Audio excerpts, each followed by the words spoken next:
السلام عليكم ورحمة الله تعالى وبركاته.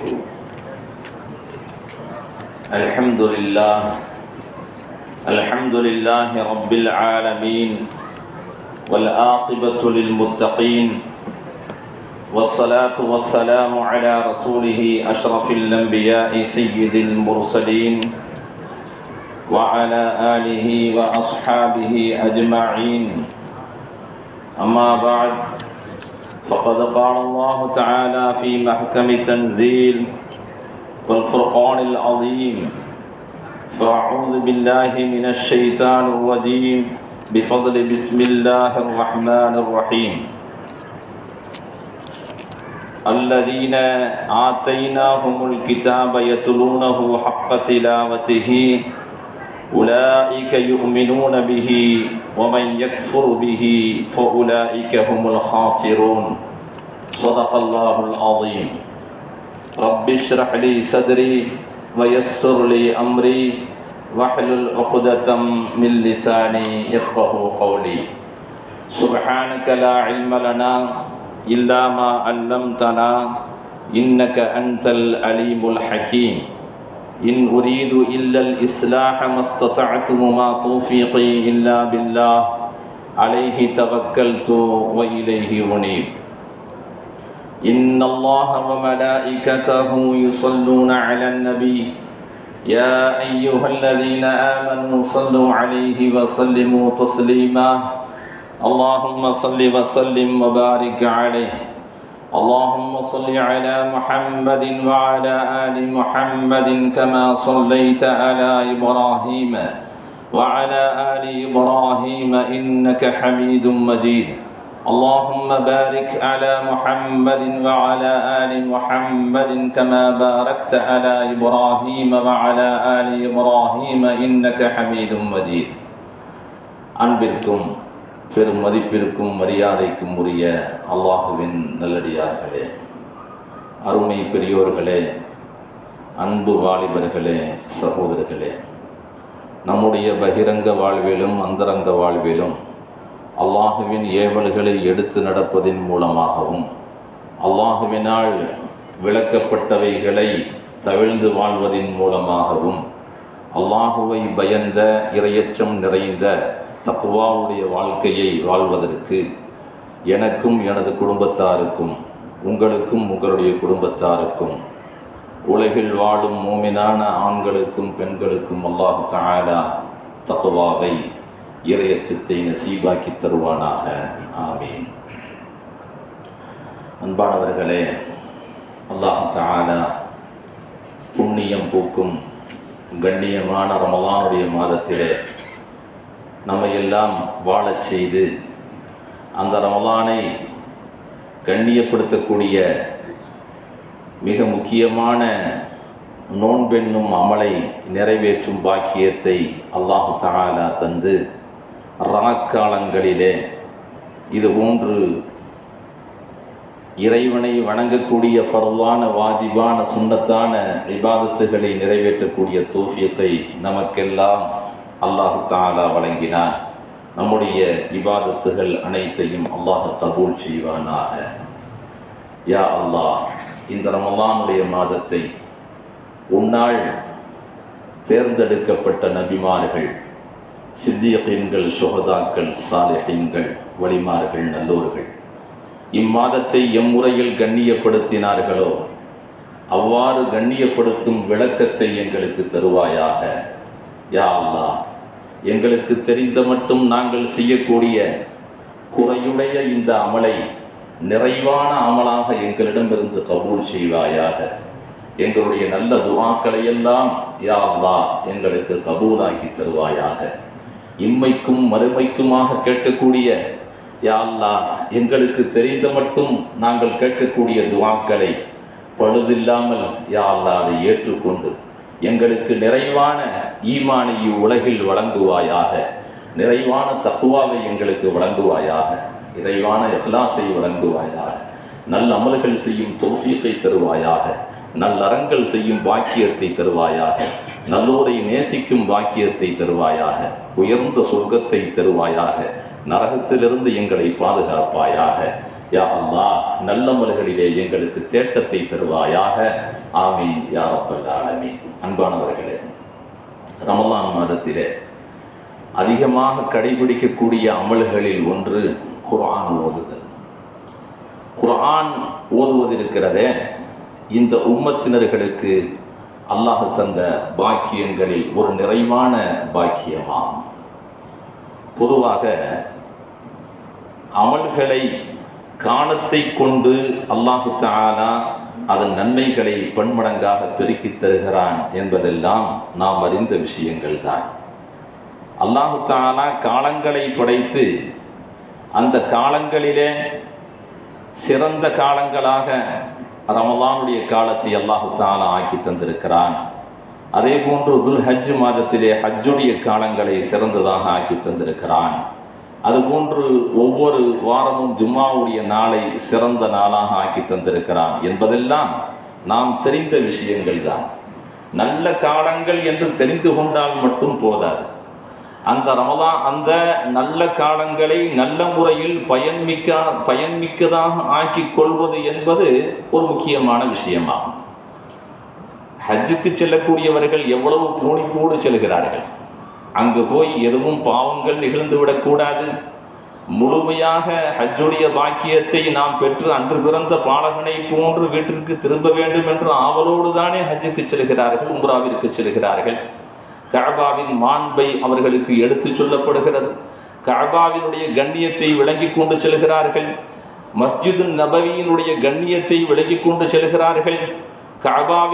கஅபாவில் செய்யப்படக்கூடிய ஒரு சுபஹான் அல்லாவிற்கு 1,00,000 சுபஹான் அல்லாஹ் சொன்ன நன்மையை அல்லாஹ் தஆலா வழங்குகிறான். ₹1 தர்மம் செய்தால் 1,00,000 தர்மம் செய்த நன்மையை அல்லாஹ் தஆலா தருகிறான். மஸ்ஜிது நபவியிலே ஒருவர் இதே போன்று ஒரு அமலை நிறைவேற்றினால் 50,000 மடங்கு நன்மைகளை அல்லாஹ் தஆலா பெருக்கி தருகிறான். பைத்துல் முகத்தஸிலே போய் நாம் செய்தால் 25,000 மடங்கு நன்மைகளை அல்லாஹ் தஆலா பெருக்கி தருகிறான் என்பதெல்லாம் இந்த உம்மத்தினர்கள் தெரிந்த விஷயம்தானே. ஆகவே தானே அந்த இபாதத்துகளில் அவர்கள் ஈடுபட்டிருக்கும் பொழுது எவ்வளவு கண்ணும் கருத்துமாக பாவங்கள் நிகழ்ந்து விடாமல் அந்த அமலை பாதுகாத்து அவர்கள் செய்து வீடு திரும்பக்கூடிய நிகழ்வுகளை எல்லாம் நாம் பார்க்கிறோம். கண்ணியமானவர்களே, அந்த அமல்களுக்கு அந்த எந்தெந்த காலங்களில் செய்யப்படக்கூடிய அமல்கள் அல்லாஹுவினால் பன்மடங்காக பெருக்கித் தரப்படுகிறதோ அதே போன்று ரமலானுடைய மாதம் இருக்கிறதே, இந்த ரமலானுடைய ஒவ்வொரு நாளும் ரமலானுடைய பிறை பிறந்ததிலிருந்து ஷவ்வாலுடைய பிறை பிறக்கும் வரையிலும் இதனுடைய பகல் இரவு முழுவதும் துஆக்கள் அங்கீகரிக்கப்படக்கூடிய நேரங்களாக இருந்தாலும் கூட அதிலும் குறிப்பாக சில நேரங்களை நமக்கு முக்கியத்துவத்துடன் சொல்லித் தரப்படுகிறது. ஹஜ்ஜிலே எல்லா துஆக்களும் ஏற்றுக்கொள்ளப்படும். நீங்கள் அதே நேரத்திலே குறிப்பிட்ட சில இடங்களிலே நீங்கள் துஆ கேட்பது மிக முக்கியத்துவம் வாய்ந்தது, அது அதிக சிறப்புடையது என்று நமக்கு சொல்லித் தரப்படுகிறது. அதே போன்று நோன்பாளிகள் சஹருடைய நேரத்தை பயன்மிக்கதாக ஆக்கிக் கொள்வது, நோன்பு திறக்கக்கூடிய நேரங்களை பயன்மிக்கதாக ஆக்கிக் கொள்வது, ஒவ்வொரு தொழுகைக்கு பின்பாகவும் கேட்கப்படக்கூடிய துஆக்கள் எல்லா காலங்களிலும் அங்கீகரிக்கப்படும் என்று நபிகள் நாயகம் ஸல்லல்லாஹு அலைஹி வஸல்லம் சொன்னார்கள் அல்லவா? அப்படியானால் ரமலானுடைய காலத்திலே அது எவ்வளவு மகத்துவமானது என்பதை நாம் விளங்கி செயல்பட வேண்டும். ரமலானுடைய மாதத்திலே நாம் பன்மடங்காக நன்மைகளை கொள்ளையடிப்பது மட்டுமல்ல, பாவங்கள் செய்தால் அதுவும் பன்மடங்காக நமக்கு நாசத்தை தந்துவிடும் என்ற அந்த அச்சம் இருக்க வேண்டும், அந்த பயம் இருக்க வேண்டும். ஆகவே அன்பானவர்களே, ரமலானுடைய காலத்தை புண்ணியமானதாக நாம் கழிக்க வேண்டும். அல்லாஹ் தஆலா அத்தகு பாக்கியத்தை நமக்கெல்லாம் வழங்குவானாக. பொதுவாக இந்த உம்மத்தினர்களுக்கு அல்லாஹ் செய்த மிகப்பெரிய சலாமத் என்னவென்று சொன்னால், இந்த உம்மத்திலே சின்னஞ்சிறு பாலகர்கள் இருந்து வயது முதிர்ந்த கிழவன் கிழவிகள் வரையிலும் குர்ஆனோடு தொடர்புள்ள ஒரு சமுதாயம் இந்த சமுதாயம். இந்த சமுதாயத்தில் தான் 5 வயது 7 வயது ஹாஃபிதுகள் எல்லாம் இருக்கிறார்கள்.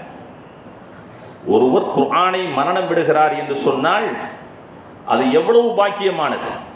அதை இந்த உம்மத்தினர்களுக்கு அல்லாஹ் எளிதாக்கி தந்திருக்கிறான், லேசாக்கி தந்திருக்கிறான். நீங்கள் குர்ஆன் ஓதுவதை நீங்கள் கேட்கிறீர்களே, ஹாஃபிதுகள் குர்ஆன் ஓதினார்கள்.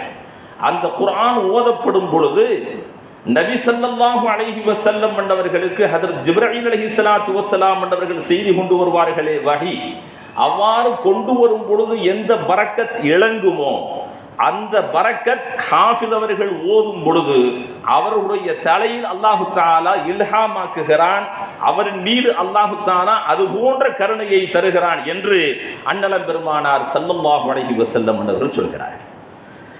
ரசூலுல்லாஹி ஸல்லல்லாஹு அலைஹி வஸல்லம் அவர்களோடு குர்ஆனுடைய பரக்கத்து நிற்கவில்லை. கியாமத்து நாள் வரையிலும் அந்த பரக்கத்தை இந்த உம்மத்தினர்கள் அனுபவிப்பதற்குண்டான எல்லா சாத்திய கூறுகளையும் ரசூலுல்லாஹி ஸல்லல்லாஹு அலைஹி வஸல்லம் அவர்கள் காண்பித்து தந்திருக்கிறார்கள். ஆகவே குர்ஆன் இருக்கிறது, இந்த குர்ஆன் ஓதப்பட்டு கொண்டே இருக்கிறது. ஆனால் அதிலே எந்த சடைவும் ஏற்படுவதில்லை. அதை ஓதுவதினால் நமக்கு எந்த நேரத்திலும் மகிழ்ச்சியின்மை என்பதில்லை. அதிலே நமக்கு அல்லாஹ் ராகத்தை தருகிறான். ஓத ஓத சலிப்பில்லாமல் ஓதுவதற்குண்டான பாக்கியத்தை அல்லாஹு தஆலா தந்திருக்கிறான். இது இந்த உம்மத்தினர்களுக்கு செய்த மிகப்பெரிய கருணையாகும். இந்த உம்மத்திலே வயோதிகர்களும் ஓதி இருக்கிறார்கள், கிழவர்களும் ஓதி, சிறுவர்களும் ஓதுகிறார்கள். எல்லோரும் நாம் ஓதுகிறோம். உலகத்தில் வாழக்கூடிய 180 கோடி முஸ்லிம்களும் ஓதுகிறார்கள்.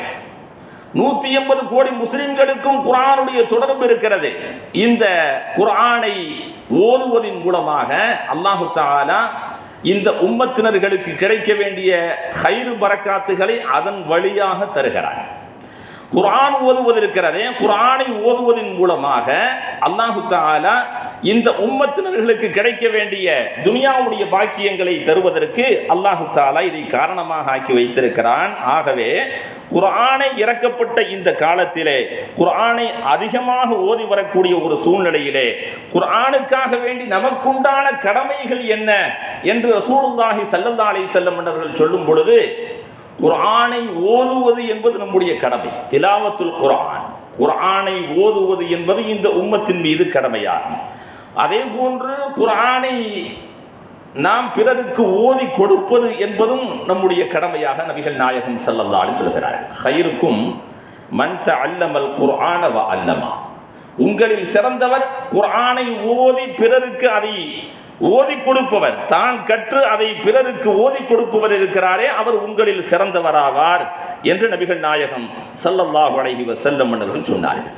குர்ஆனை ஓதுவதோடு மட்டுமல்லாமல் அந்த குர்ஆனை சிந்திப்பது, அஃபலா யததப்பருனல் குர்ஆன அம் அலா குலூபின் அக்ஃபாலுஹா, குர்ஆனை நீங்கள் ஆராய வேண்டாமா?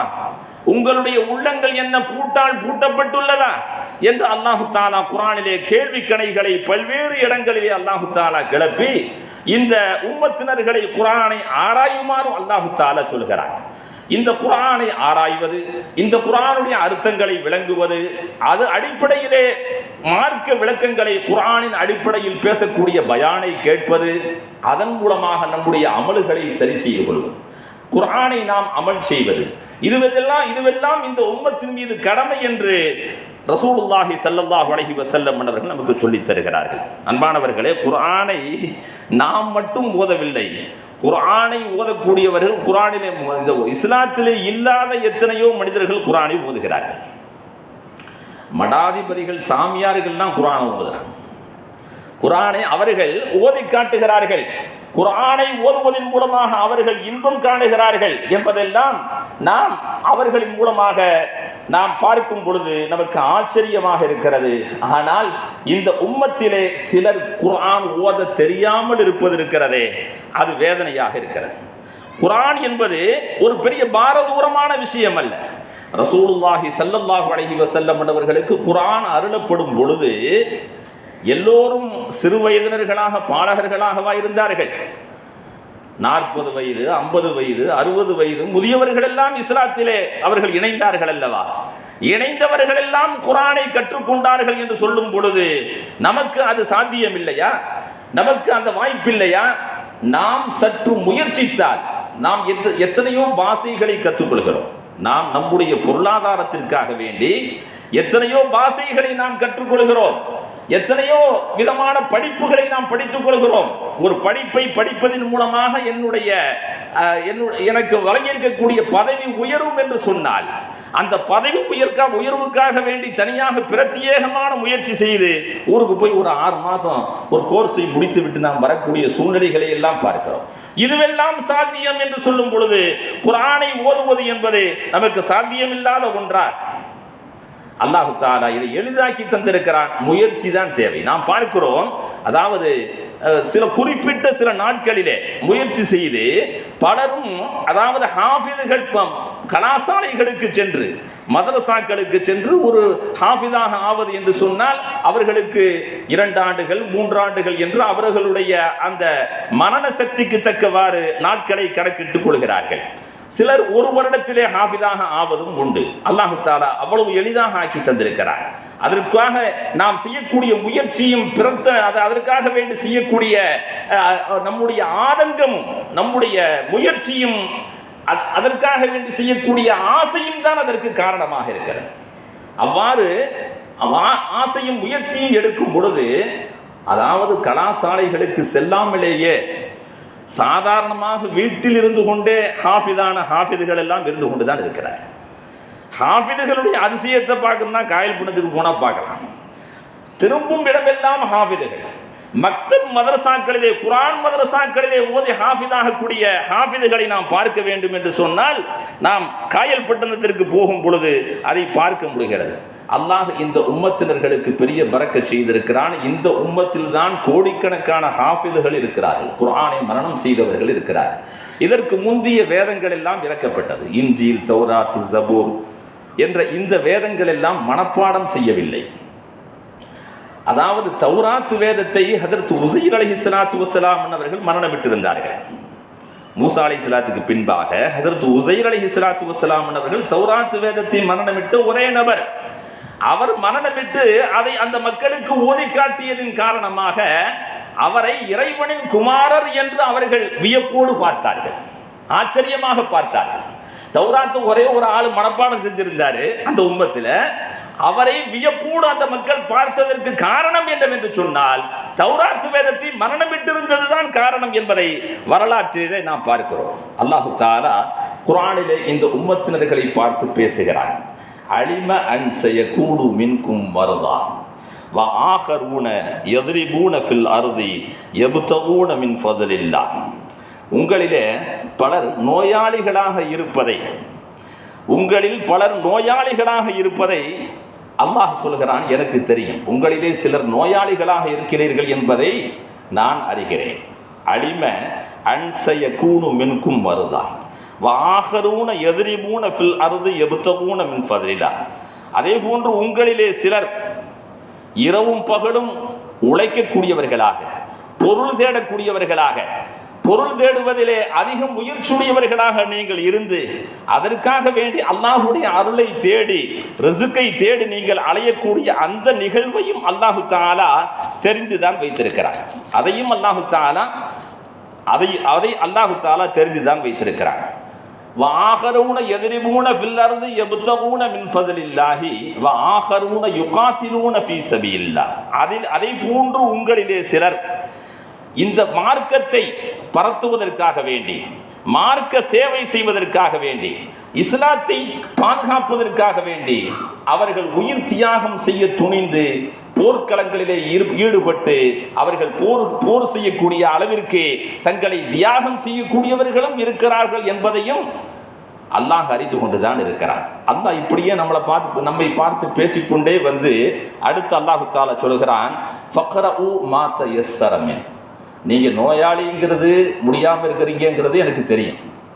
நீங்கள் பொருள் திரட்டுவதற்காக வேண்டி சிரமப்பட்டு அலைந்து தெரிகிறீர்கள் என்பதும் எனக்கு தெரியும். அதே போன்று மார்க்க காரியங்களுக்காக வேண்டி அலைந்து தெரிவதும் கூட எனக்கு தெரியும், தியாகம் செய்வதும் எனக்கு தெரியும். இருப்பினும் ஃபக்ரஉ மா தயஸ்ஸர மின், ஒரு குறைந்த அளவேனும் குர்ஆனை நீங்கள் அந்நேரங்களில் இடையிடையே ஓதிக்கொள்ளுங்கள் என்று அல்லாஹ் தஆலா குர்ஆனிலே சொல்கிறார். இந்த அலுவல்களுக்கு மத்தியிலே நீங்கள் குர்ஆன் ஓதுவது இருக்கிறதே, அந்த குர்ஆன் உங்களுடைய உள்ளத்திலே ஒரு இத்மினானை, உங்களுடைய உள்ளத்திலே நிம்மதியை தருவதற்கு, உங்களுக்கு பாதுகாப்பு கவசமாக அமைய பெறுவதற்கு குர்ஆன் ஓதுதல் என்பது ஒரு காரணமாக அமைந்துவிடும் என்று அருள்மறை குர்ஆனிலே அல்லாஹு தஆலா நமக்கு சொல்லித் தருகிறான். அன்பானவர்களே, இப்படியாக இந்த குர்ஆனை சிறிதளவேனும் ஓத வேண்டும் என்பது இறைவனுடைய உத்தரவாக இருக்க, இந்த குர்ஆனை யாரெல்லாம் அதிகமாக ஓதுவார்களோ அவர்களுக்குண்டான நன்மையை நபிகள் நாயகம் ஸல்லல்லாஹு அலைஹி வஸல்லம் சொல்லும் பொழுது, அவர்களை நோன்பாளிகளுக்கு எப்படி அவர்களுடைய துர்வாடையின் மூலம் வாயிலிருந்து வரக்கூடிய கெட்ட வாடை இருக்கிறது அல்லவா, அந்த வயிற்றிலிருந்து வரக்கூடிய வாடை, அந்த வாடை கஸ்தூரியை விட அல்லாஹ்விற்கு நறுமணம் உள்ளதாக இருப்பது போன்று அல்லாஹு தஆலா இவர்களை மறுமையிலே எழுப்பும் பொழுது அந்த நறுமணத்தோடு எழுப்புவான.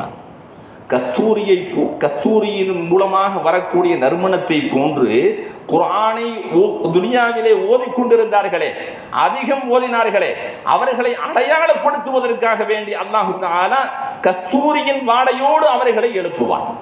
யார் அதிகமாக லப்பைக் சொன்னாரோ, லப்பைக் சொன்ன நிலையிலே உம்ராவுக்கு சென்று ஹஜ்ஜுக்கு சென்று ஒருவர் மரணித்திருந்தால் அவர் லப்பைக் சொல்லிக்கொண்டே வருவார். பிலால் பாங்கு சொல்லிக்கொண்டே எழுந்து வருவார் என்றெல்லாம் ரசூலுல்லாஹி ஸல்லல்லாஹு அலைஹி வஸல்லம் அவர்கள் யார் உலகிலே அதிகமான தொடர்பிலே எந்த வேளையில் அமல்களில் ஈடுபட்டிருந்தார்களோ அந்த நிலையில் அவர்கள் எழுந்து வருவார்கள் என்று ரசூலுல்லாஹி ஸல்லல்லாஹு அலைஹி வஸல்லம் அவர்கள் சொல்லும் பொழுது, குர்ஆனை அதிகமாக ஓதியவர்களுக்கு உண்டான நன்மை என்ன என்று ரசூலுல்லாஹி ஸல்லல்லாஹு அலைஹி வஸல்லம் சொல்லும் பொழுது, ஹாஃபிதுகள் எவ்வளவு சிரமப்பட்டு தங்களுடைய காலங்களை அர்ப்பணித்து குர்ஆனை மரணம் செய்து காலமெல்லாம் அதை பாதுகாப்பதற்குண்டான முயற்சியிலே ஈடுபட்டு அதை ஓதி வருகிறார்களே, இந்த நன்மையை சாதாரணமாக ஹாஃபிது இல்லாதவர்களும் அடைந்து கொள்வதற்குண்டான வழியை ரசூலுல்லாஹி ஸல்லல்லாஹு அலைஹி வஸல்லம் சொல்லும் பொழுது, யார் குர்ஆனோடு அதிக தொடர்பு உள்ளவர்களாக இருப்பார்களோ இவர்களை அல்லாஹ் தஆலா நாளை மறுமையிலே அவர் வானவர்களுக்கு உத்தரவிடுவான், இவர்களை ஹாஃபில்களாக ஆக்கி ஹாஃபில்களுடைய அந்த கூட்டத்தோடு ஹாஃபில்களாக இவர்களை கணித்து அந்த முறையில் அவர்கள் பதிவிடப்பட்டு அவர்களை நீங்கள் எழுப்பிக் கொண்டு வாருங்கள் என்று நாளை மறுமையிலே குர்ஆனை அதிகம் ஓதியவர்களுக்கு உண்டான சன்மானமாக பரிசாக அல்லாஹ் தஆலா வழங்குவான். அது சொர்க்கத்தின் அந்தஸ்து தெரியுமா? சொர்க்கத்தின் அந்தஸ்து என்பது 6666 அந்தஸ்துகளா, படித்தரங்களா. குர்ஆனுடைய வசனங்களுடைய எண்ணிக்கையின் அடிப்படையில் தான் சொர்க்கத்தையே அல்லாஹ் நிர்ணயம் செய்திருக்கிறார். அப்போ குர்ஆனை அதிகமாக ஓதியவர்களுக்கு அல்லாஹ் தரக்கூடிய பரிசு என்ன? 6666 படித்தரங்களையும் கடந்து மேலிடத்தை பெறக்கூடிய பாக்கியம் குர்ஆனுடையவர்களுக்கு உண்டு என்று ரசூலுல்லாஹி ஸல்லல்லாஹு அலைஹி வஸல்லம் அவர்கள் சொன்னார். அன்பானவர்களே, இந்த பாக்கியத்தை அல்லாஹ் நமக்கு எளிதாக்கி தந்திருக்கிறார். ஒரு சின்ன முயற்சி தான். ஒரு சின்ன முயற்சியை எடுத்துக்கொண்டால் குர்ஆன் ஓதுறது பெரிய கஷ்டம்னா இல்லை, வெட்கப்பட வேண்டிய அவசியம் இல்லை.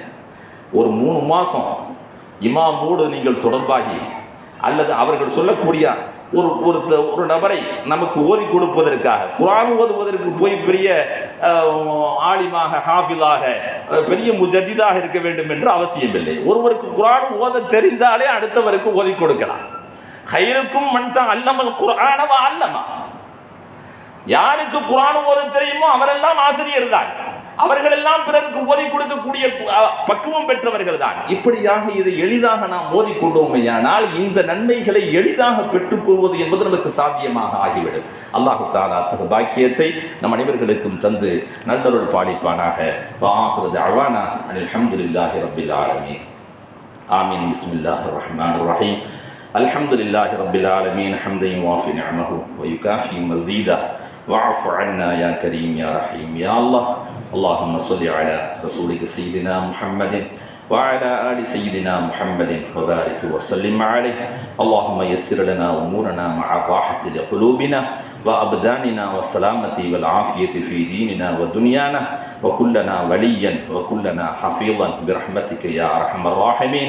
اللهم يسر أمورنا ولا تعسر أمورنا. اللهم اجعل أمورنا خيرا كاملا برحمتك يا أرحم الراحمين. اللهم طول حياتنا وحياة أولادنا وحياة أزواجنا بالأعمال الصالحات يا رب العالمين. يا رب بالمصطفى بلغ مقاصدنا واسمح لنا ما مضى يا واسع الكرم. وصلى الله على سيدنا محمد وآله وصحبه أجمعين. سبحان ربك رب العزة عما يصفون وسلام على المرسلين والحمد لله رب العالمين. صلى الله على محمد صلى الله عليه وسلم. صلى الله على محمد صلى الله عليه وسلم. صلى الله على محمد يا رب صل عليه وسلم. السلام عليكم ورحمة الله.